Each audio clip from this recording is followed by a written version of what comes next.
So today we're going to talk about mind control and what it really means, because it can mean a lot of things, and I think we've allowed it to become a little too sci-fi.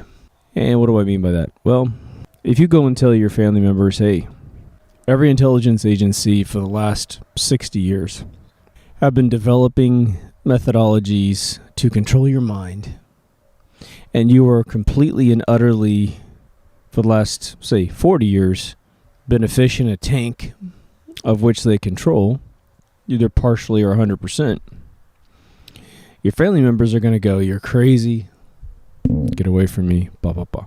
And the problem is that mind control is actually so incredibly subtle that when I say it's kind of gotten out of control, what I really mean is that the science fiction movies, magical movies, where someone is controlling someone's mind with a spell or with some mind ray, that's what people think about when you say mind control. But let's break it down into the simplest possible definition. Mind control is typically done by someone who wants to control your thoughts. Thoughts are controlled by perception, information, interpretation, how much mechanical knowledge you have to think critically versus taking everything in as a truth. Now, when I lecture about neurochemistry at colleges, what I teach the kids is I say, look, man was built not to know a lie. Man lived because he acknowledged everything as truth the moment that he saw it. A very clear example of this is perhaps a man who's staring at a lion. What is he to do? Wonder if the lion's real or acknowledge the lion is real? Do you think any wild animal that you walk up on, a deer, a bird, who's utterly paranoid of your eyeballs staring in their direction and they bolt, you think they're wondering if you're real? The animal kingdom doesn't know a lie. You have to teach animals lies. And we do it very quickly in this world because we raise kids on fairy tales, right? Things that aren't real. We as parents lie to our kids. Sometimes it's kind of fun. Sometimes it's not so fun. It's fun to get down to a Christmas tree between whenever you can realize that's happening. It's about 6 or 7. It's not fun to be told that everything will be all right if you just follow these rules when they are the rules that rule you, and you wake up and you didn't have a career, you didn't have a life that you wanted. So mind control happens at every single level of humanity. And I know that most of you watching this show completely and utterly get it, and this will sort of be preaching to the choir, but for you common listeners of Deep Thoughts, I would say that your benefit is to further distinguish how subtle it is. For those of you coming in brand new and you just found this subject matter and you're watching this guy in his backyard smoke a cigar, welcome aboard, and this is my take on things. This is all, the only reason to tune in would be my way of looking at things. So I debate starting at the subtle stuff or starting at the heavy stuff, right? Let's go for one heavy one really quickly that some of you already know about and some of you are prepared, but you don't know. And others are going to be horrified at this subject matter. But it's been proven, and it's been cautioned by a lot of foreign countries like Australia, some places in Switzerland. There has been an electronic network installed around the world, at least in all first world countries, that is completely and utterly capable of controlling your mind, just like the science fiction death rays that we all heard about in the Buck Rogers days, right? It is installed and it is fully operational, and you have come to rely on it every single day of your life. And they've recently taken Old Dog and they've made it one of these things. The hell am I talking about? Well, I think most of you understand that your brain and your body operates on electricity. If you've ever seen the movie Matrix, as I've referenced a couple times, the whole idea was to harvest the natural biological metabolization of calorie energy into electricity and pull it out of the human body and give it to a bunch of robots. That's what Neo was in the Matrix. He was a battery. The reason why the premise of that movie works great is because we do convert sugar into pure electricity. That electricity is used to obviously give your muscles thoughts and controls and mechanisms by which we gain consciousness. So you know that in your brain cavity, there is a network of electrons that behave on behalf of probably your symbiotic soul, and you get to live in this particular reality. I'm done explaining any other way, because that's what I believe. So when you create a thought, you know that there's a pattern of electricity in your mind, and you might guess correctly that a happy thought pattern is fairly consistent with other happy thought patterns. Sad goes with sad, angry with angry, etc. down the line of all emotions that you could put in a bottle, put a word on, including love. Of course, love is very variant. So people might think, well, I don't believe in your mind control thing because it just seems too far-fetched. I just told you that a mind controlling network has been installed all around the world and that you've come to rely on it. The cell phone networks of the world operate within a spectrum that includes the human mind. The exact frequency of electricity that your brain metabolizes through the act of converting sugar calorie energy into electricity is covered within a normal cell phone tower's power and ability to broadcast. Imagine, if you will, dig, if you will, a picture of a cell phone tower engaging in a broadcast that is aimed directly at the human psyche. Someone in the intelligence agency just makes a phone call of a certain kind, and all the stations broadcast this phone call. Now, let's talk about the varying levels of frequency to control varying levels of thought. Now, it would be interesting to say, I'm going to control your mind and I'm going to make you think of a fruit, and you're going to immediately think of the fruit that I'm trying to make you think of. That would be what I call an acute thought. If you remember in geometry, an acute angle is a sharp angle.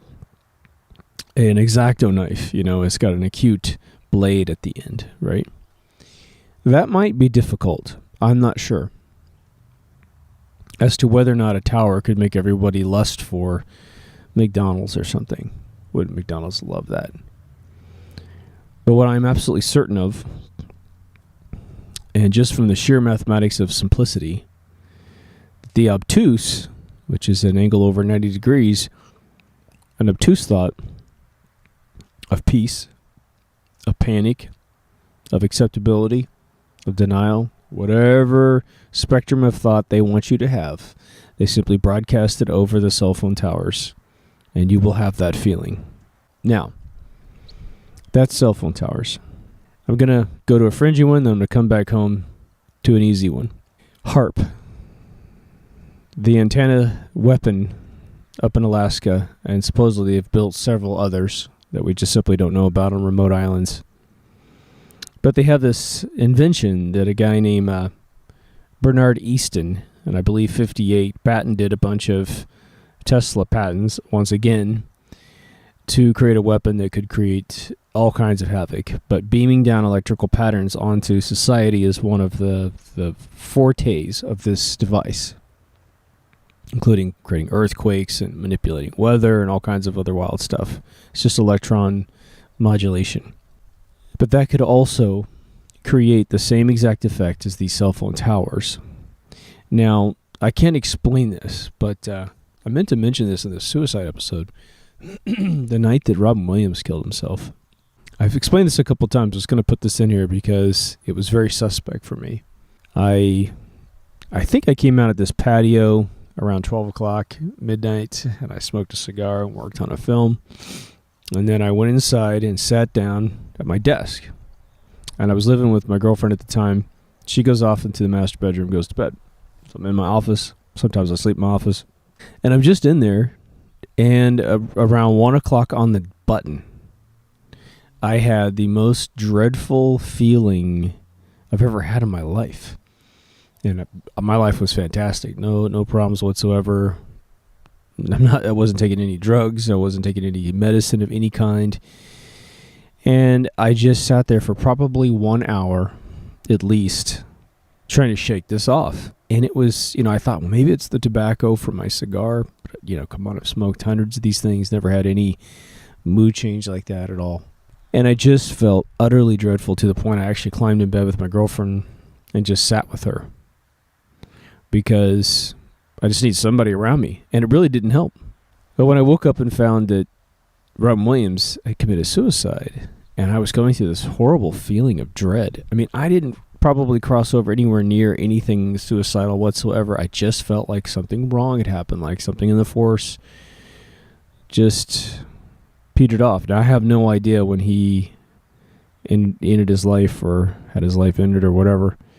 I have a mutual friend. I've actually met him once, but I've got a mutual friend that was one of his best friends.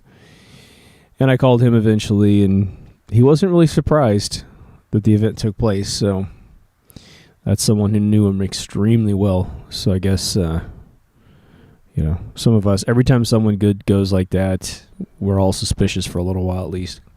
All right. I just thought I'd mention that just in case anyone else comes up and goes, I did too. Okay. Everyone's house runs on power, right? I'm recording this using power. My house has power when I need it. And they've done a little cabal in this last 5 years, which is to get rid of normal light bulbs. And I've covered it on the show before. I'll just give you the short and dirty. It's all a scam to demonize light bulbs that don't have patents so that they can force the big, GE and the big players can introduce new patents and force you legislatively to buy their more expensive, less efficient light bulbs. But it came with a caveat. And DuPont did this with Freon. DuPont's the reason why the ozone layer rumor came about. Same with global warming. They can create these hysterical panics in people. Well, as long as the science is out of sight, out of mind, something you can't confirm, then you have to believe them. And that's what climate change and global warming is all about. It's complete bullshit. It's just science. Anyway, there's no CO2 in the greenhouse gas layer, people. 0.054% of a single percent. That's nothing. Anyway, when they demonize normal light bulbs, you got this kind of mercury-filled sort of almost a neon bulb with a gas in it, and it's really thick gas, and they actually consumed a lot more electricity, but they were sold to you as more energy efficient. And so those have been deprecated. In fact, I think they're illegal now to manufacture, and you should get them out of your house ASAP. Go back to regular light bulbs if you can. But now what's happening? What's the new light bulb? The new light bulb is an LED light bulb. Now let's analyze what a LED light bulb does when it functions. It turns off and it turns on with the alternating current of the power company. Fluorescent lights do the same thing. Most of you know that the reason why when you go to work and you center fluorescent lights, which are absolutely abominable for your frickin' brain, is that they turn off and on 60 times a second. But your body understands it's not in pure light, and it feels it. Anytime you're in office and you lose power, everyone in the office feels a calmness, a beautiful calmness for multiple reasons. All the wireless routers went down, been bombarding your body with electromagnetic fields. But also those horrible lights turn off, finally. Instead of teasing your brain being in the light and in the dark 50% of the time, they're finally off and you feel comfortable, which is why you should do everything in your power to get your employer to not use those bulbs. Let you have little lamps on your desks. It's much, much better. Much more calming and soothing. Consequently, wood surfaces absorb a lot of the electromagnetic waves. And so you can calm yourself by surrounding yourself with wood everything. Wood desks, wood floors, wood everything. Crystals, for those of you who are into crystals, God bless you because you've been onto something for a long time. It took me a long time just to do some basic math on crystals. Crystals are so unbelievably efficient at metabolizing energy that you can actually put so many in your house that you don't have good Wi-Fi because it absorbs all of the waves and turns it into one wave. That's the cool thing about a crystal. This crystal is a frequency filter. They're beautiful. Now, I'm not sure about the physics of having one on your chest versus one on your ring versus some hanging from your windows. I'm sure it gets better and better the more you put in your home, to be honest with you. So crystal huggers, real deal, man. And once you start trying to buy them, you'll realize how expensive they are because people understand. I've had a couple of friends of mine who have gigantic crystal structures all over their houses. I don't even know how much these things cost, but it's a brilliant idea, right? Very wealthy people. But now let's say you have a bunch of appliances that are made of a bunch of light bulbs in your house that use LED technology. Now, a diode is an object that you put on a circuit. Like if this microphone stand here, which you can't really see in the frame, if it was, just think of a line. And for those of you who don't know about alternating current versus direct current, when you use a battery, it just provides a solid current to the object that you're powering. So let's just think of the power going on and it's on. An alternating current is a sine cosine wave. It goes up and down, up and down, up and down, above the positive polarity and then below the positive polarity of electricity. And there's transformers that make it all upper waves. And so you have this, if you just take a bouncing ball and track its movement like a bunny rabbit, that's what an alternating current frequency looks like. And we use all kinds of technology to capacitate up electricity. When it's going down, we're using a reserve that we've saved when it was going up, and so it smooths the whole circuit out. It's what Nikola Tesla came out with. All right, there's the short and dirty of that one. However, if the device doesn't do that and doesn't need to do that, you're going to get flickering. And what a diode does is it keeps power from going backwards in the circuit. Anytime you look at a diode on a circuit board, on a circuit chart, schematic, you'll see a triangle with a little line in it, and the line says the triangle says not back this way. So you can only go into the triangle, you can't go back the other way. Anyway, so they found out that they could actually configure a diode such that it could emit light because it had a lot of energy in it. And it was a brilliant idea. So that's where you get the light emitting diode or LED light. But it is a mechanism, first and foremost, to regulate circuit boards. That's what a diode does. It just so happens that it makes a great device for your flat screen televisions and everything else. So imagine that all of the light in your house pulsates to whatever the power company dictates. They literally can run their generators faster, and you have faster light frequencies in your house, and run it slower, and you have slower light frequencies in your house. And imagine the fact that your subconscious mortal coil reacts to that. It does. There's something to the 60 frames a second that's a lot more intense than just, hey, the brain stops realizing that it's flickering once you hit 60 frames a second. And now we know you can go up to 280. Massive, or was it 240, excuse me. So we talked about acute frequencies and obtuse frequencies, and this is what's important with this technology, is that the once you modulate someone into an obtuse frequency, you can typically induce a state of suggestibility. You will have undoubtedly heard Tibetan monks do their chants, and these Tibetan monks can actually chant in something like 32 tones at the same time. It's just crazy, like 8 to 30 tones at the same time. I don't even know if that's real, but I've heard a guy do 8, and I think it was very believable. But they chant the Om, and the Om stimulates the pineal gland inside your mind, and your pineal gland is the conduit to your third eye, which we would suggest in a symbiotic relationship, sort of your soul's back door to the universe of all answers, of all information. That was determined fairly early in the 1970s, the television itself, in pulsating through a phosphorus layer in the front of your tube, that it was able to create that tone of, that frequency of suggestibility. And I believe it was brilliantly designed into the device itself. And so when you were watching television, and I was watching television as a kid, depending how old you are, through those screens, we were being subdued down into a level of suggestibility, and then whatever was coming through the screen was accepted more in the brain as opposed to one of discernment. When you are awake and conscious and acute, everything that comes into your mind is questioned before it is recorded. It either gets a true, false, or if you're super intellectual, a maybe. An animal is nothing but true and false.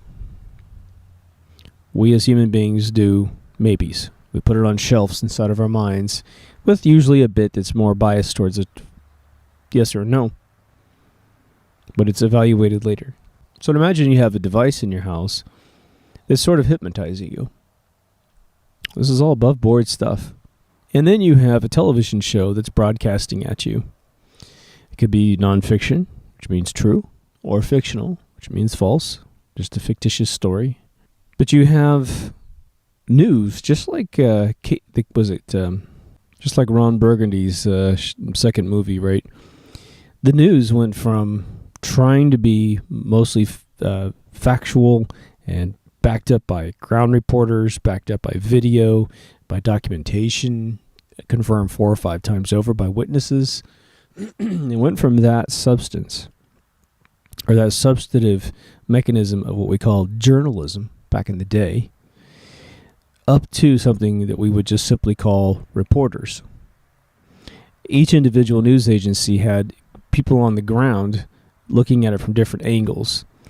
Today, we rely on one apparatus called Reuters, who also owns Associated Press, to write nearly 90% of all international or important articles around the world. This is where we get to the second layer of the system. So see all these mechanical devices I've talked about, your power grid that's now oscillating LED light bulbs, which will report at the exact moment that the frequency surges, the bulb surges. And so the power companies could give us that state of suggestibility. And if on average most homes turn on the television at night to watch Fox News or CNN, here comes the drug. So the frequency offers a substrate of acceptability, and here comes the information to program your brain. Let's say you don't watch the news, but you watch the feed in Facebook, or your political Twitter person. Here comes the drug. You are relegated to believe it, and there it is. And that's the number one way that we get brainwashed. Now, some of you might understand, well, if someone watches a bunch of Fox News, they're probably going to become a right-winger, and if they watch a bunch of CNN, they're going to become a left-winger. That has a lot of truth to it, because the hive mind of each institution will start to hive mind you. If you move into a neighborhood that's very red, it's not uncommon for you to become red because, again, you're transferring opinions and biases between human beings without speaking. And if you happen to have 4 or 5 barbecues throughout the year, you're definitely going to have to assimilate to be accepted. And that sometimes is conscious, sometimes it's unconscious. But that's the way it happens. So the news, which always reports itself as factual, is a little bit different than a fictional thing. The news's job is to galvanize you to support causes. That's really what it's all about. And the main cause that you're to support are the leaders that are elected in this country, or in your country, and the wars that you're supposed to shovel your children into. Those are the 2 main things that the news facilitates. Everything else is usually ancillary. Sports, weather, that's just to sucker you into the other bullshit. Why do you think they keep the weather to the very end of almost every news broadcast? Because you're supposed to swallow all the horse shit first. It's very strategic. Sports and weather usually way at the end, after you have to listen to all your local bullshit. So what about fiction? How does fiction mind control anyone? Well, after you've had your reality utterly painted by the news, right?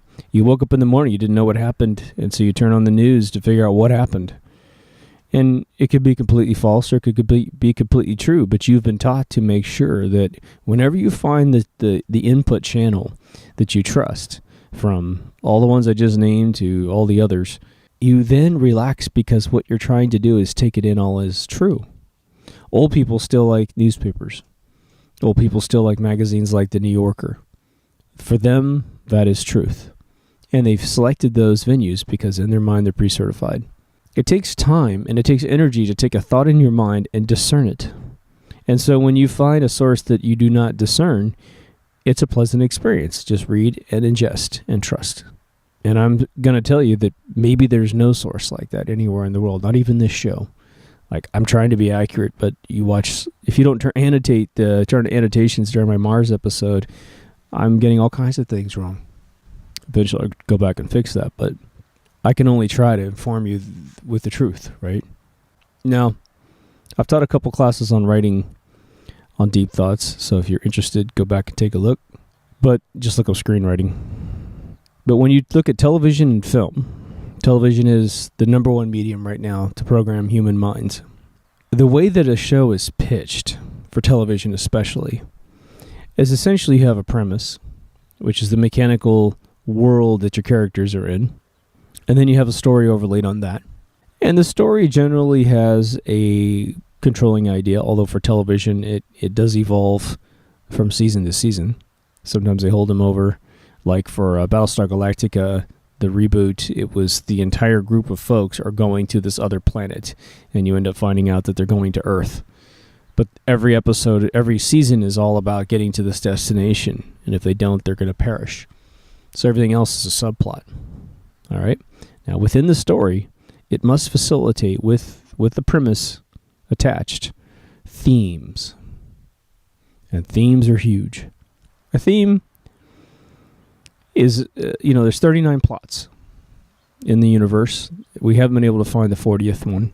And it's boy meets girl, boy and girl live happily ever after. These are different types of themes. But then there are now more sophisticated themes that go like this. Worship cops. Believe that the President of the United States actually makes decisions in the Oval Office that run the world. Yeah, I'll give you a few. House of Cards. Its purpose is to lie to you about how the government actually works, to make you feel like there's actually a president who could be localized and conniving and only has one, Secret Service agent on him, and that's it. That's complete and utter fiction. So is every White House-based sitcom on television, or even, mini drama on television. It's all fake. It's all to convince you of how that body works. It works absolutely nothing like you think it works. The administration gets orders from Europe and does what they say. That's what they do. That's all they do, right? Shows on television and film, they demonize various races so that you'll have an inbred, built-up fear over time. And they'll run themes for 10 years, slowly ebbing you towards, say, a xenophobic tone towards Middle Eastern people. The news is reporting, bullshit constantly about these factions and about these regions of the world and their threats and their deeds against Christians and all this other stuff. And I'll give you an example. Here's another example of, let's just talk about crisis mind control. Sorry, let me just do a formal transition here. Now, again, when I teach neurochemistry in college, I teach fight or flight. Fight or flight is huge when it comes to mind control.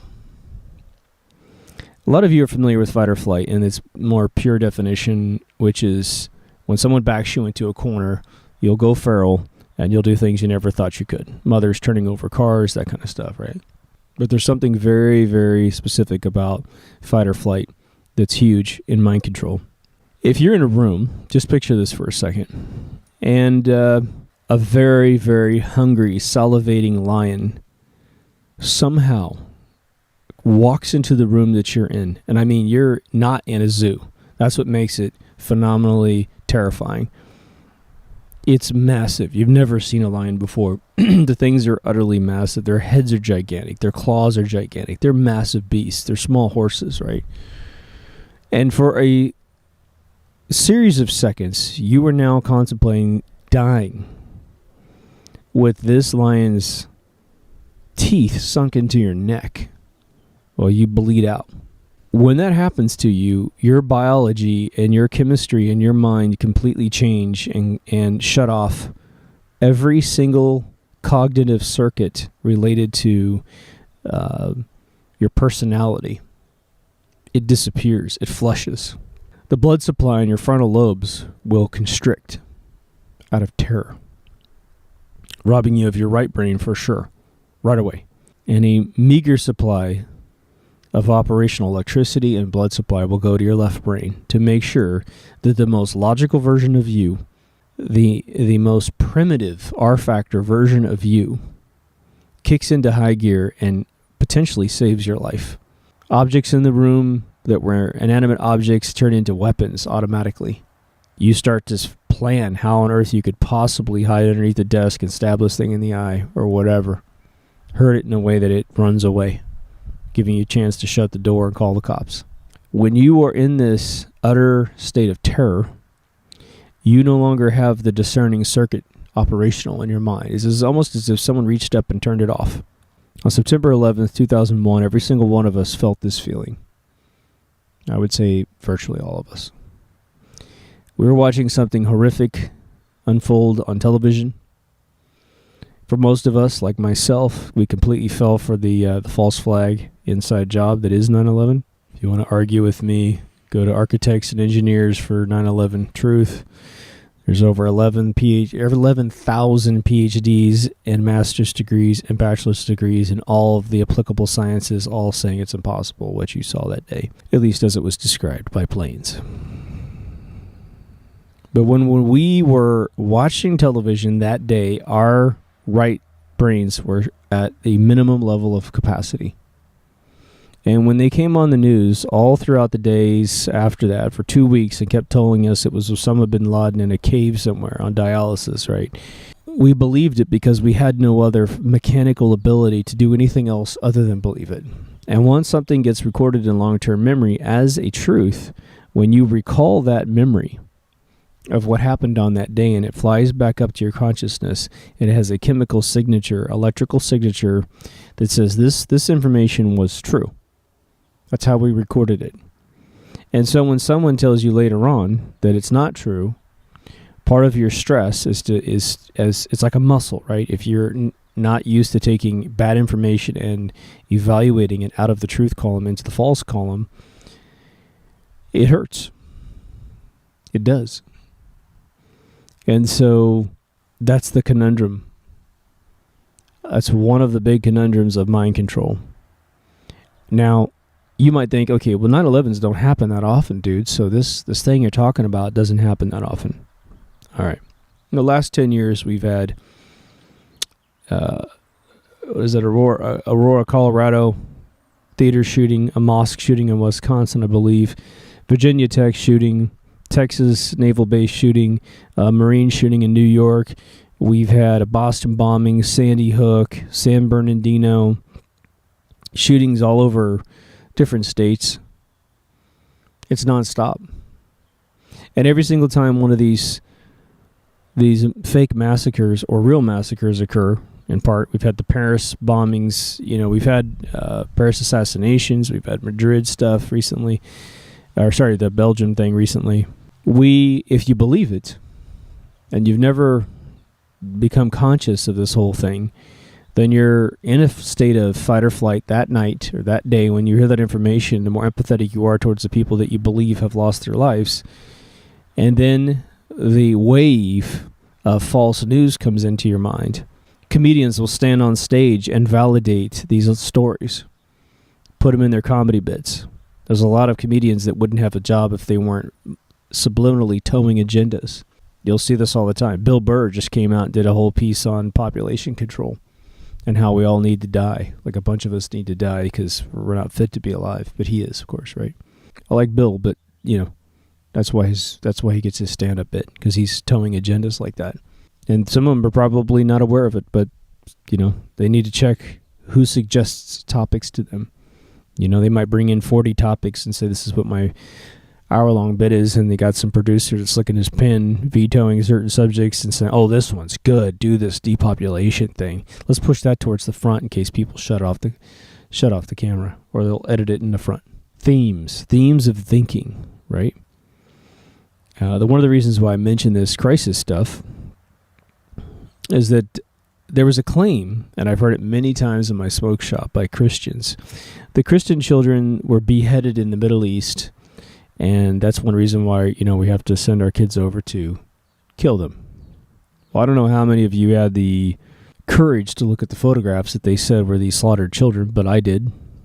I watched video. And there were essentially two bodies of evidence.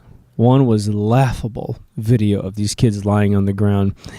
And if any of you have played hide and go seek as a kid or pretended to be dead as a kid, playing army or whatever, you never lie on the ground such that will hurt you, And so your face would never be right on the ground. And all these kids had their heads, and I'm not sure what they were trying to claim by this, but all these kids were lying on their hands, every single one of them, right? Because they didn't want to have the rock on their face. And so none of them were dead. But the second one I looked at were the photographs, supposedly, of these beheaded children. And I'm a Photoshop expert. I do composite work quite often for folks and edit commercials and stuff like that. So I'm very familiar with at least the low-hanging technology you can use for this kind of stuff. And the pictures of these dead children had no blood. But they had these sort of, bizarre, meaty stumps for necks. Didn't really seem to match the biology of a human being. But you're talking about dresses on little girl bodies supposedly having absolutely no heads. And I don't care how you cut off a head, there's going to be blood all over that dress. And the pile of bodies that I looked through about 2 or 3 photos of had absolutely no blood anywhere. So unless they, embalm these kids, took out all their blood as part of the embalming process, right? There'd be no way that this could happen. So this was all fake. But how many times have I had to hear guys lament about how some other kid in our local town should go join the military and risk his life based on that one fake situation? How many beheadings did the FBI and CIA say were faked on television? But you still hear people talk about it as if it was real. Sure sounds like someone's controlling some people's minds, wouldn't you? Wouldn't you agree? So, mind control. It's an extremely subtle process. It comes at you from every conceivable angle of everything. Now, I'm going to bring you back to the 90s, because the 90s, I think the 80s had it too. There was a goal probably in the late 70s to feminize men, because America was all man, baby. I mean, all the heroes were, Dirty Harry and, Every Which Way But Loose, and, Arnold Schwarzenegger was coming up. Stallone already had his career.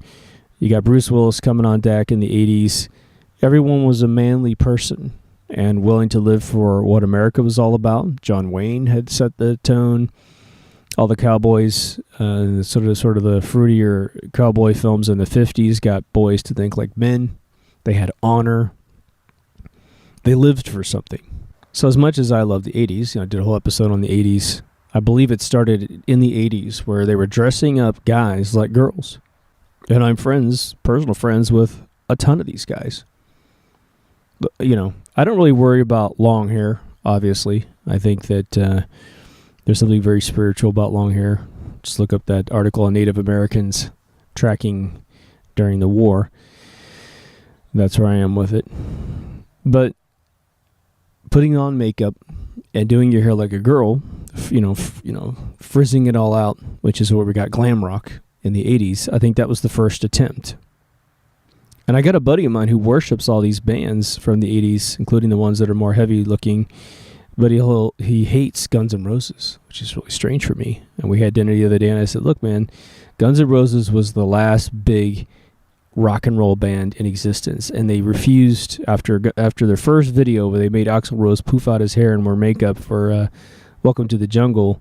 They just refused to put the hair back down and just look like dudes, look like real alpha males putting together music. So I said, look, you love rock and roll, and they're literally the last real group that did it, And now we've got a lot of groups pulling it back, but the 90s was all about almost the conquer stage, right? There's the divide and there's the conquer within our country, and we can now look at the country and very much realize between the Bernie and Trump supporters that we have been divided, and we both want the same thing. We just have different levels of experience that dictates our chosen solutions, right? I'm a businessman. I've employed tons of people in my lifetime. For me, a person who's talking about saving jobs is big on my agenda, big on my support group. Someone who says the Common Core sucks, hey man, they're going to move to the front of the line. I only know one candidate out of 4 that's talking about either one of those two things, and I think those are the two things that make the world suck, is bad education and no jobs, pretty much in that order. But the beginning of the 90s, just talking about mind control, we had 2 things that started, probably 3 things.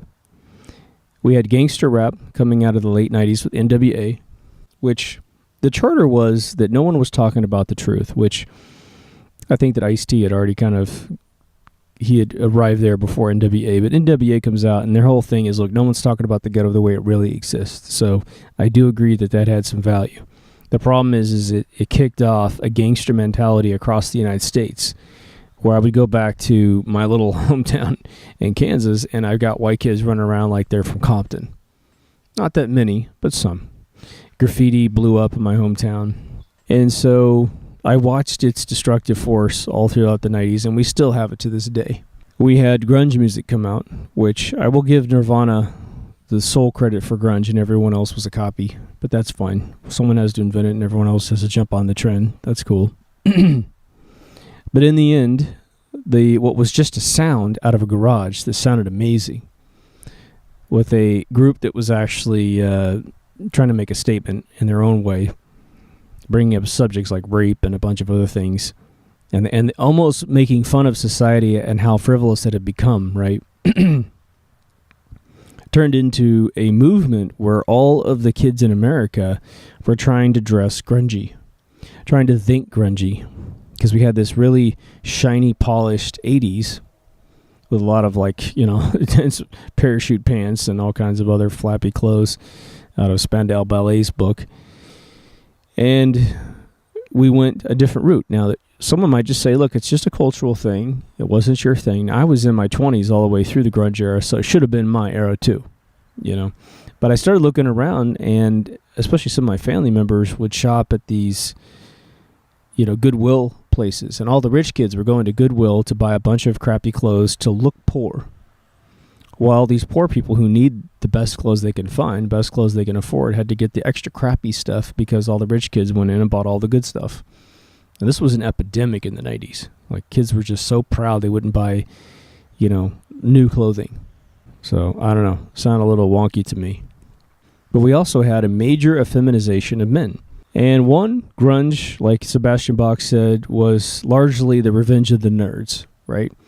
All your kids who were extremely talented but not that attractive got their shot. And they made some amazing bands while doing it, which I have no problem with. But Hollywood and television also started casting heroic roles towards sort of meek men. Men that in real life could never be the heroes that they were portraying on film. Thus shifting the hero worship, especially for the females in this country, to these sort of smaller dudes. Now, I'm no 6'4" guy, but I hopefully exude myself as part cowboy, part surfer, part rocker, I guess. But the idea is I still come with my standards of manliness, of chivalry, all that stuff, right? The ability to engage, the ability to diffuse, ability to be wise, that kind of stuff. The manly qualities of manhood. And in the 90s, all the heroes from the 80s couldn't get cast in roles very often. And I won't throw a bunch of actors underneath the coals, but you know that during the 90s, the heroes started to kind of get pretty meek. You also had a show called The Simpsons, which I believe debuted in 1990. And I used to watch The Simpsons in the Spike and Mike animation festivals in LA way before they came out. Because the Matt Groening guy was doing a bunch of little animations and sticking into these animation festivals, which is pretty funny. But what was the charter of this show? And who was the most popular character in the entire series? The dude's name was Bart Simpson. And his sister is the smart academic, annoying-voiced geek. And I've said this once before on a show a long, long time ago, but since we're right here, I want you to understand how themes control your mind specifically, maybe your kids' minds, But it was not until I flew from California to Kansas, and I was in Wichita at the mall, because I land in Wichita typically and drive to my hometown from there. I just stopped by to get lunch, and I remember looking at T-shirts for sale with Bart Simpson on the front. And, of course, he's brand new, and I thought the show was hilarious. But then I started reading the slogans, and I forgot what the slogan was, but it was something along the lines of being smart is stupid. Being smart is stupid, and being a loser is where you want to be. Is sort of whatever the catchphrase was on this shirt. And I'm probably 21 years old, and I'm looking at this thing going, holy shit, there goes our whole society. And I just watched it unfold. I watched it unfold where education got horrible.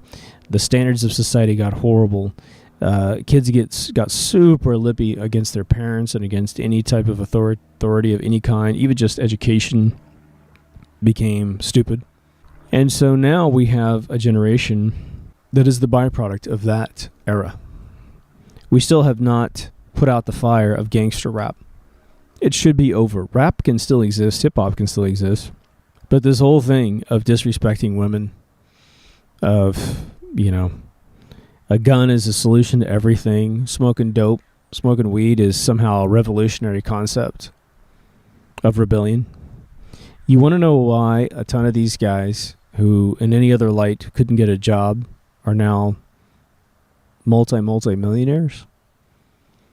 Because in their songs, they promote this loser mentality. They promote this, hey kids, education's stupid, drugs are cool, and hey, you're growing up too fast. Remember how your mom said now that you're growing up too fast? Well, now you have our explicit authority and endorsement and approval to not grow up until you're in your 30s.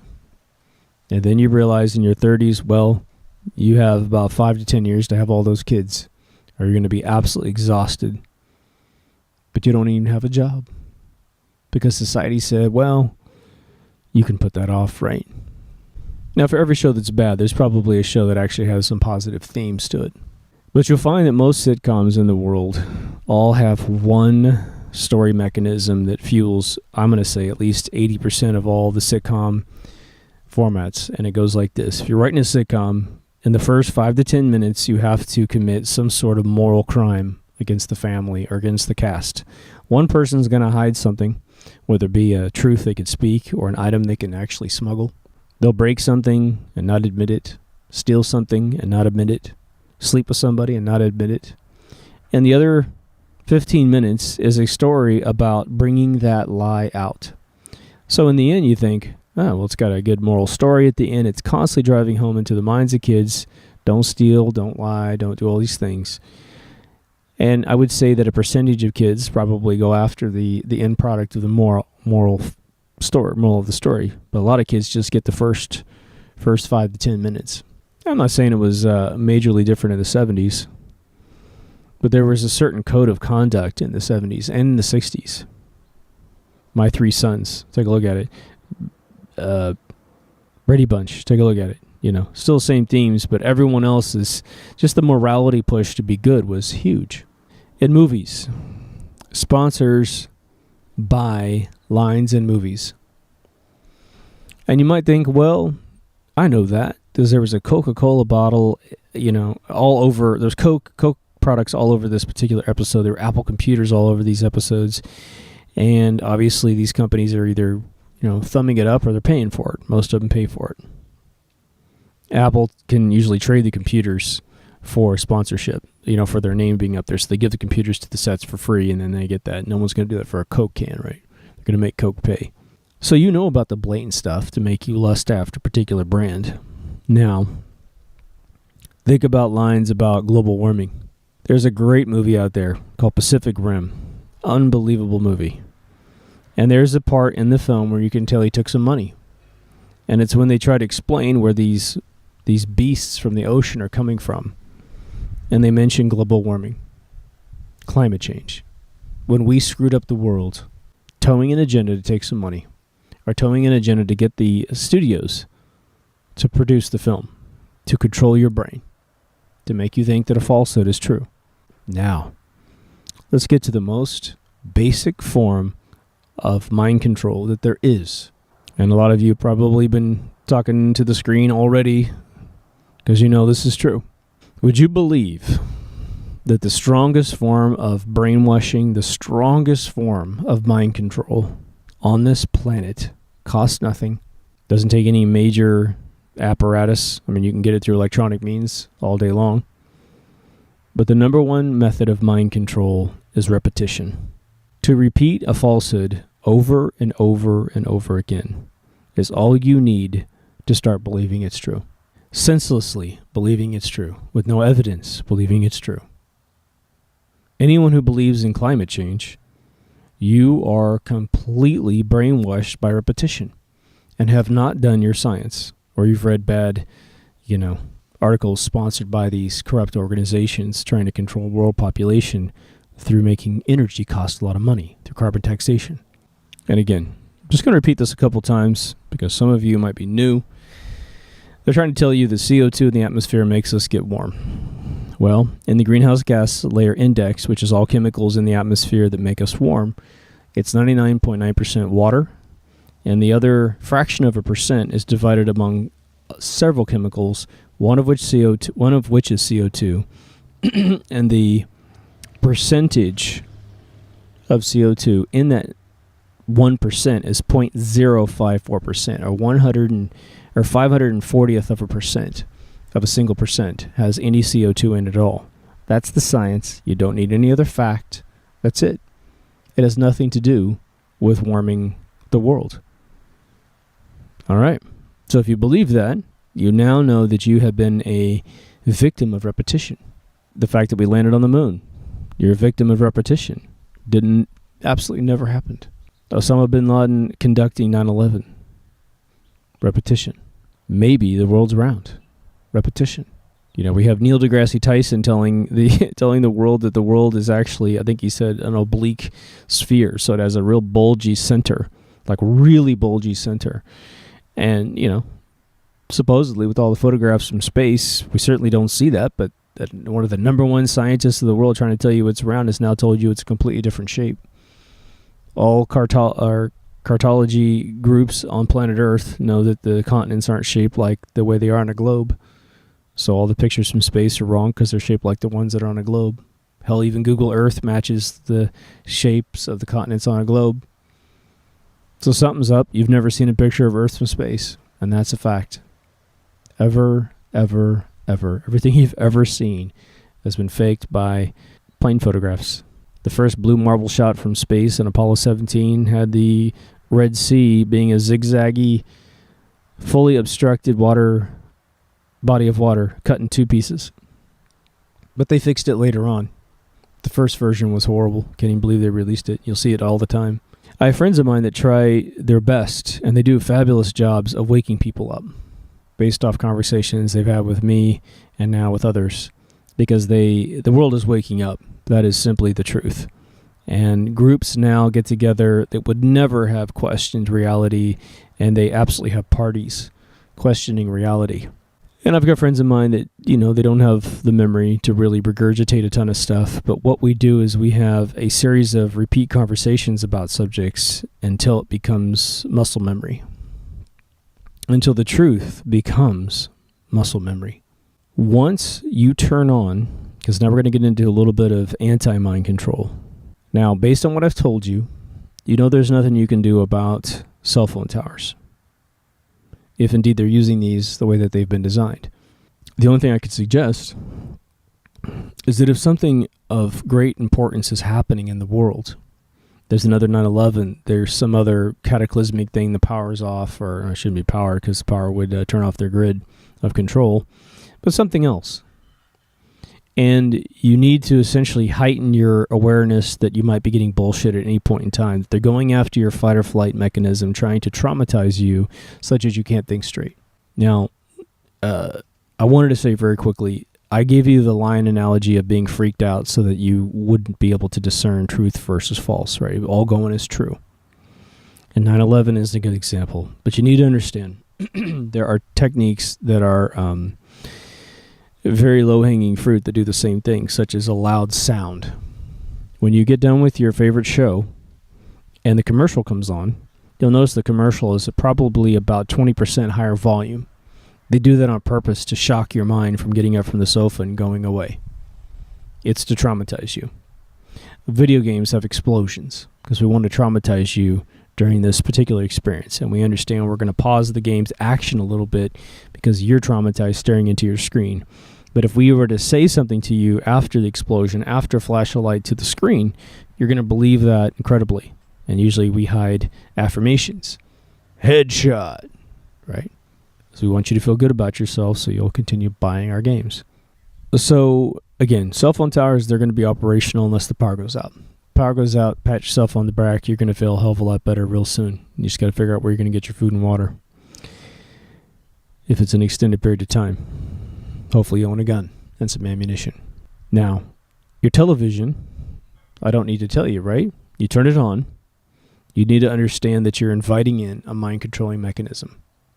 Something that's going to reduce your state of mind into a level of suggestibility, which is all about the the flicker of the LEDs now on your flat-screen monitors, which are perfectly regulated to the frequency of suggestibility.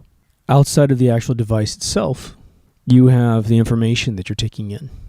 So let's say you manage to turn the television on. You know what's going on. You have to understand that you wake up pretty much in a vacuum in your bedroom. You have no idea what happened while you were asleep unless you ask around, unless you look around, or you watch television, or look at the internet. How much you trust is up to you, honestly. I would say the good rule of thumb at this point is to almost reverse everything you're being told by mass media, right? If they want to, push an agenda, they will. Like, for instance, all the massacres that have happened in the United States over the last 5 years, or probably 7 years of Obama's administration, Obama goes up to a podium, and as he is told, he victimizes the AR-15, which is the last assault rifle that Americans are allowed to purchase. At no point are the AR-15s ever at the site of these massacres. But he always says it. No one ever checks them. No one ever cares. He just programs you to think an AR-15 is responsible for all this. So eventually, you will ban the AR-15, and Americans will have no assault rifle that we can purchase that will help us fight a tyrannical, backstabbing, treasonistic faction of the military or police, which we don't think on this show that any of the police or military are going to go along with any sort of tyrannical rule. We just don't. As soon as the order comes down, I've talked to a lot of guys that actually said, you conspiracy guys will be deemed completely accurate the second that we get a command to violate the Constitution. And a little footnote to those who want to control the world. The reason why I asked these guys, I said, well, what's the big trigger point for you? I said, why does it take the order coming down for you to flip and defend the Constitution? Why can't you look around at what's going on right now and realize you're not really doing that right now in a lot of cases? One, they said, well, we know about this. We know about everything that's going on. These soldiers, right? They're not stupid. A lot of them are creating these videos, right? But what they said was, look, the graves that are all over the world for American soldiers, if we get an order to defame the Constitution of the United States, built on Magna Carta, then all of the graves of all of our buddies will be marginalized and made worthless by those giving those orders, because they all died defending the Constitution. And the second that you tell us to no longer defend it is the second you marginalize our sacrifice and their sacrifice, and we won't have it. And so I think that's the basis of why we're very, very safe in America. There's 350 million people here. We have over 1 billion guns in people's homes. That's a great thing. And it's just getting more and more and more every day. The amount of people I knew 10 years ago who didn't own a gun and now own 2 or 3 and have anywhere from 5,000 to 20,000 rounds of ammunition in their house is at least half a dozen people. It's fantastic. So if you turn on your TV, you got to be careful. If you're going for straight fiction, and let's say that you're watching an HBO series of some sort, you have to understand there's probably themes in those stories that they want you to ingest. So just be aware of the storylines that you're ingesting, because certain themes are going to be more realistic in your world than you think. Could be political correctness is injected in an episode of some sort. I like silly shows like Trailer Park Boys, the Canadian series. Absolutely mindless humor. But when I look back on it, now I think, wow, what they promoted was drinking, doing tons of drugs, breaking the law constantly. That might have been why they got their series greenlit in 2001. To further degrade the standards of Canadians and Americans and anyone else watching that show. And the latest episodes have Snoop Dogg in it. It's pretty funny. But now once you understand that that's just humor, and you pull it out and you realize this isn't the way you want to behave, then you're safe. Or safer. But you know there's a ton of people watching it that are emulating as well. So we have to be careful what we allow our kids to see as well.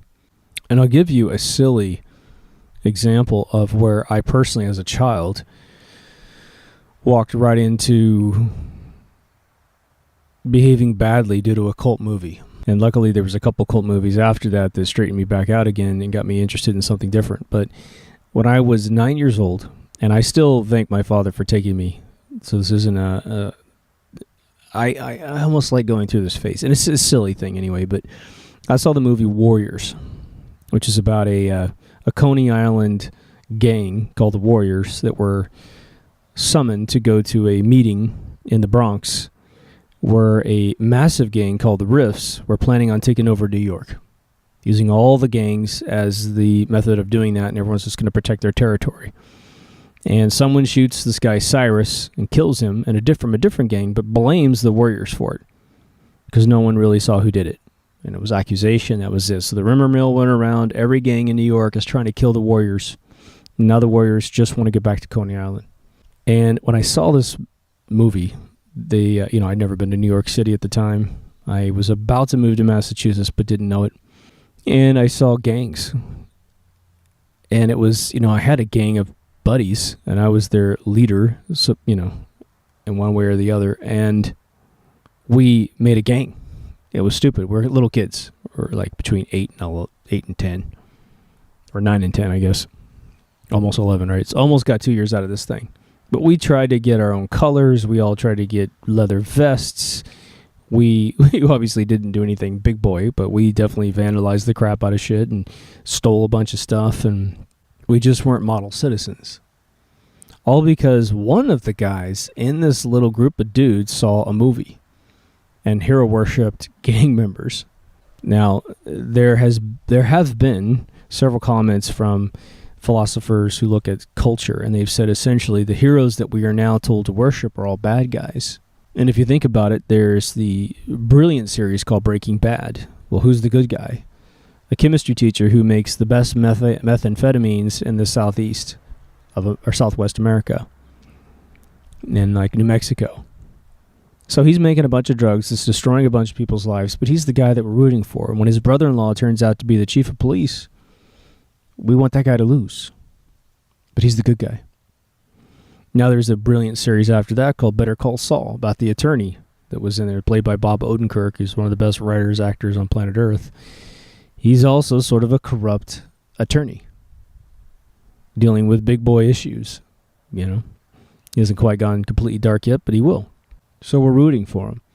House of Cards, we're rooting for a guy that essentially steals the presidency. All right, well, in the Warriors, I was worshiping a gang. And I don't really know if they had any moral fiber to them. They certainly had some code of operation, but code of conduct. But they're still a gang. I wouldn't have probably done all the things I did had I not seen the movie. Now, the nice thing is I got it out of my system by the age of 13. I never wanted to steal another object in my life. Can you believe I did it? I got in and out before cameras were a big deal in stores. Whatever. Growing up fast, right? Movies. I'll tell you something I did with my daughter that you might find useful. I was concerned about my daughter watching a lot of the stuff that was on TV when she was young, especially all these shows meant for kids. I wasn't convinced that the Einstein crap was good for her. Barney, I let her watch a little bit of Barney because he taught you how to brush your teeth and be really quiet inside, your inside voice versus your outside voice. So he had a lot of good things, and I watched my daughter recite his little songs while she brushed her teeth, which was cool. Christ, getting kids to brush their teeth might be the hardest thing in parenting. But what I did was I picked some movies that I thought had themes that she should know subconsciously. And some Movies that were just sweet and had great moral fiber to them. And she absolutely worshipped these films. One of them was Wizard of Oz. And I would play Wizard of Oz as much as she ever wanted to see it. I'd just play it back to back. If she wanted to see it 2 times in a row, no problem. But she watched it probably every morning of her life that she was with me for years. I let her watch Willy Wonka's Chocolate Factory, the very first one, I believe made in 1973. Because at the very end there was a moral uptick, thus removed from the remake, right? I let her watch a movie produced by Steven Spielberg called Explorers. Little kids that build a spaceship and go meet some Martians. Because it was sweet.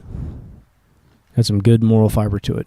So instead of letting my kids see a bunch of stuff that was episodic, straight up cartoons, with a ton of commercials telling her that her parents don't love her unless we buy her toys, instead of letting her watch that crap, I let her watch a select group of movies. And there's a lot more, but those are the main ones that I already pre-certified. And she could see them as much as she wanted. And I would watch them with her and I would interpret. Now imagine the fact that Wizard of Oz is actually about the bankers. Follow the Yellow Brick Road is a gold road to the bankers. The man behind the curtain is the banking elite of the world. That's what the guy meant when he wrote the book. So at some point when my daughter grows up and wants to believe in the truth, and the little correlation of Wizard of Oz comes around and someone says, well, did you know about Wizard of Oz? She's going to have that movie completely memorized and go, oh my God, you're right. Yeah, that is what it's about, huh? Movies. Well, movies are typically rented now, not watched at the theater, although I think there might be a rebound coming around since the theaters are realizing that, sitting inside of a stinky shoe with a bunch of assholes reading their cell phones isn't what we want to pay $15 a person for. They're now policing theaters much, much better. They are flat throwing people out who can't behave, and they're making theaters like ArcLight theaters, ARC light theaters here in America, where you buy your seats ahead of time and you sit in an assigned seat. And they flat up tell you, you screw around, you're gone. There's just barely a warning. And people are behaving. I haven't had a bad movie experience in quite a while, which is all there ever was. Like 10 years ago, I used to go all the time. I used to go 2-3 times a year with my kid. And man, it's just one horrible experience after another. And those are thankfully gone. But now in movies, you as a parent are going to have to watch these films. I mean, the best way to do it is to see it before your kid sees it and then let your kids see it. But I know that's too expensive and not the way that the world works typically. But if possible, try that one out. Because the thing is once the movie runs and you start seeing an agenda that you don't want your kids to believe, it's going to be really almost a diminishing return to try and stop that, and try to get your kid out of the theater. It's not going to work. You're not going to be able to tell your kid after the movie, hey, remember that scene? Well, it's not quite like that. They don't want to hear that crap. So you're just going to have to close your eyes and hope that a film doesn't have hidden agendas. Now, let's talk about a couple weird ones. Now, there's these things called chemtrails. If you haven't awakened to this, you need to. Planes now randomly on certain days will leave nothing but white trails everywhere. And if you track these flights, they're not commercial flights, they're military flights. They fly in restricted air zones, and everyone gets sick within about 3 days of them blasting your area. In fact, areas that have no air traffic in the Midwest get pummeled because they have crops, right? Now, without getting into that too much, Hollywood and television have been trying to sanitize these things into film to make you believe that they're completely normal things. And BBC, my God, their comedies are just packed with them. Absolutely packed with them. Anytime there's a shot outside, it's almost like they won't film unless the place is covered in chemtrails. But they're not natural, and they didn't exist in the 80s, right? Take all your family photos out, you won't find them unless you lived next to an Air Force base conducting flight exercises, right? But they want kids to think these things are normal. And so you will have movies that would never have a chemtrail in them, inserting chemtrails into the movie to make sure your kid feels like things that aren't natural are somehow natural. There's 2 movies that did it back to back, and one of them is the Turbo Snail movie, where in the very opening act where the kid is trying to run over the snails with this big wheel, the sky is packed with them. The Lego movie that came out 2 or 3 years ago, it had a Lego plane crisscrossing the sky, creating the zigzags, which they do in the sky. Brainwashing. It comes in every single form and fashion that it could possibly come in. There's a musician named Katy Perry who has been revered as this good Christian girl. Her folks supposedly went down to the Crystal Cathedral down in Orange County here, which is a big church that was shut down due to fraud. Go figure. She supposedly divorces Russell Brand because he's so immoral. I'll tell you, he's a pussy hound, I'll tell you that much. I had a class with him. He was on the ladies. He wasn't divorced yet, but I think it was all in the works. But he probably ate lunch with 3 different chicks in 3 days. Got their numbers. What's Katy Perry's big first hit? I Kissed a Girl and I Liked It. This is some Christian girl, obviously pushing Christian values, but that same church that she goes to will campaign against same-sex marriages. But what is the lyric that she's saying to get her career started? I kissed a girl and I liked it. It's a good song. But what kind of message does that promote to your daughter who's trying to figure out whether or not she likes guys or girls? I know a lot of you think we're born that way. Maybe you are. Maybe some of you are. But I think the overwhelming evidence is that hardship usually dictates a person's sexuality.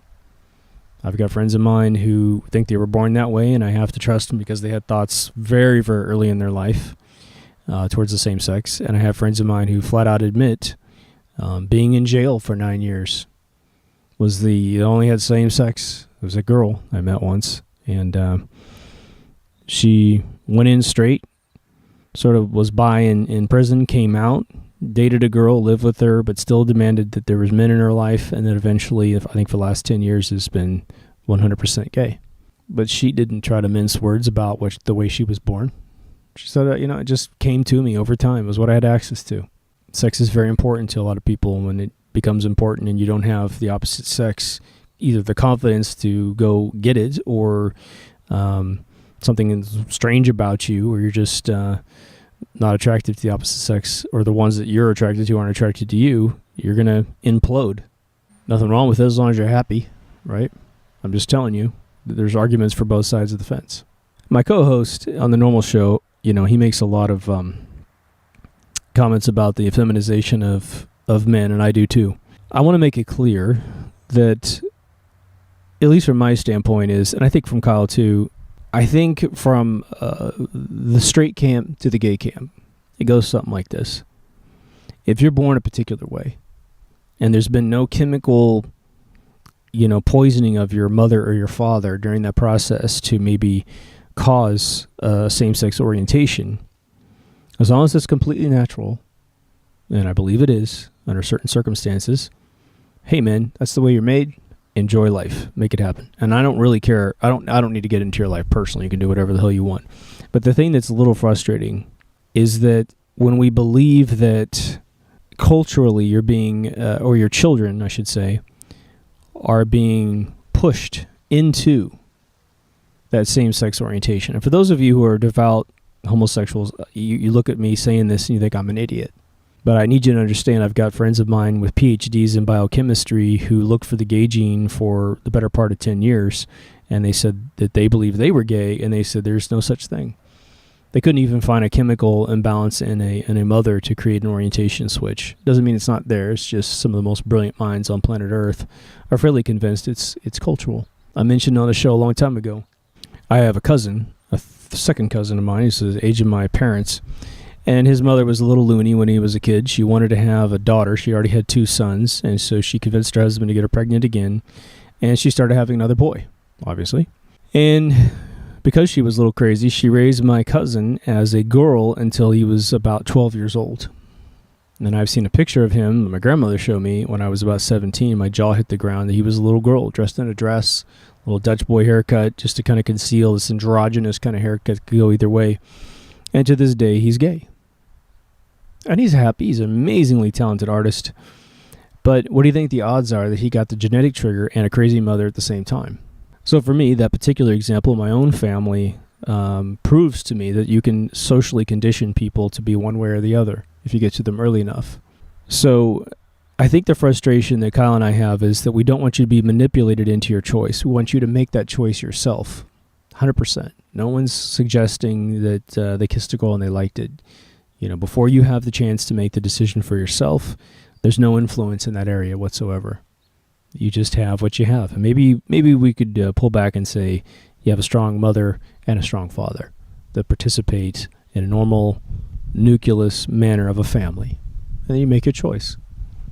We don't deny your choice no matter how you made it, whether or not you were influenced or whether or not you're biological. I have a very close friend of mine. I watched her go through the entire struggle of telling her parents that she was gay. And it's a hard thing to do, especially when your parents don't accept it.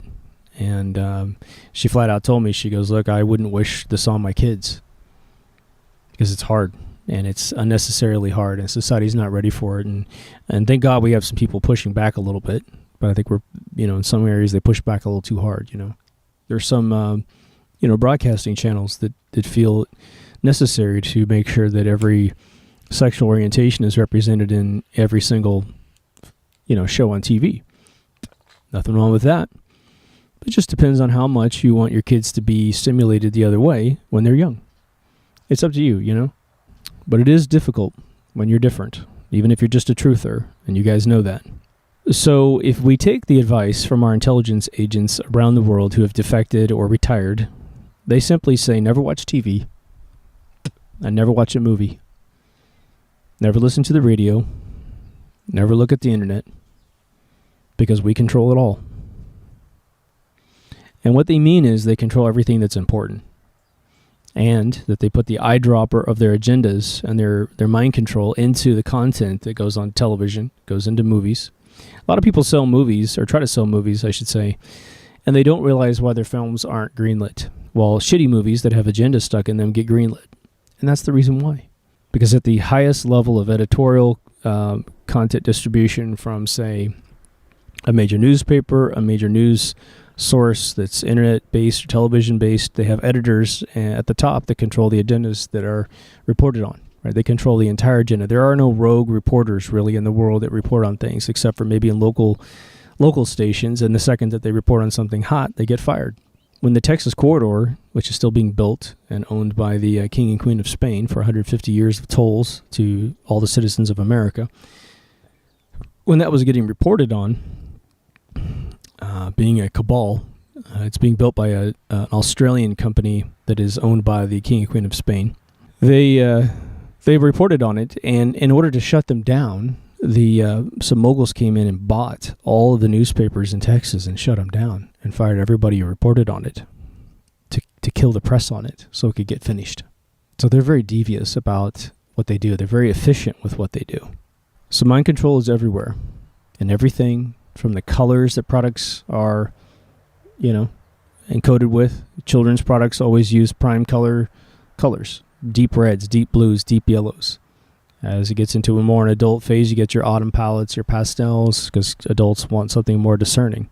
It's everything. It's huge. Music that's played that makes you feel a certain euphoric way, and then here comes a theme through the story, making you accept it more readily. You just have to be careful. You have to, unfortunately, analyze everything that you take in, and that's why I think there's been this renaissance of old movies and old music. Because some of the classic television shows and movies of the 70s and 80s lack a lot of this intense agenda. Some of them are just goofy, right? I think that's why Star Wars 1, 2, and 3, which is really 4, 5, and 6, do so well. The Indiana Jones does so well because they were clean. They were just good old-fashioned stories. Now, if you want to see, if you're a truther and you haven't done it, I'm going to suggest this one more time, then I'll shut off the show. Go see all the Twilight Zones. They're all on Netflix except for Season 4. Season 4 isn't on there because they're 1-hour episodes, and for some reason Netflix either doesn't have the permission from CBS or the family or something to air them. And so they're not on there. There's some really great episodes in the 1-hour section as well. But 1, 2, 3, and 5 are phenomenal. And what the creator of that show, his name is Rod Serling. He's the guy that introduces the show pretty much after season 2. He was a genius. He was a Charlie Chaplin 2.0. And the reason why I say that is that Charlie Chaplin was awake to a lot of this stuff way ahead of time. His speech in The Great Dictator is to be watched. Go look up on YouTube The Greatest Speech Ever and look for the Charlie Chaplin looking a bit like Adolf Hitler, which is part of the joke in the movie. This is 1941, before Pearl Harbor, this movie released, and he was essentially telling everyone how to wake up in this final speech. And there's an edited version. If you just go to onepagenews.com, click on Mission, we have a version on there we like the best, which has been edited with a bunch of footage from today. And the whole speech is also transcribed there so you can read it while he's giving the speech. But it's essentially the best speech that man can ever hear. And I suggest you go listen to it. But definitely watch all the Twilight Zones. He's waking you up to theme after theme after theme of behavior on a psychological level, on a sociological level. And you have to understand they were very afraid of nuclear bombs at the time. So some of the themes fold into that, but they're all fantastic. And they'll augment your mind and make you smarter. I know you feel me. I hope this was handy in establishing the low-level granularity of mind control. It's not just beams of electricity at your brain. It's just straight-up bad information going into your mind and repetition of what is false to make it somehow true one day. If you made it this far, thanks for listening. As always, make sure to go to mkultraradio.com. If you like Deep Thoughts, please click on the, I think it's Deep Thoughts FB link at the top, which is our Facebook page. Make sure and join. If you like politics, then go over to the MK Ultra Facebook page and join that, because it's all about the campaign. Again, just thanks for tuning in. The subscription rate's going up, so if you dig this, please subscribe. If you like it, please like it. It definitely helps the organic trending of the video. The Mandela Effect Part 2 actually did extremely well, so I'm very, very happy. And thanks for all your comments, because shows like this are made possible by your comments, to be honest. I've done the last probably 6 shows, probably 4 out of 6 were all based on your comments. So anyway,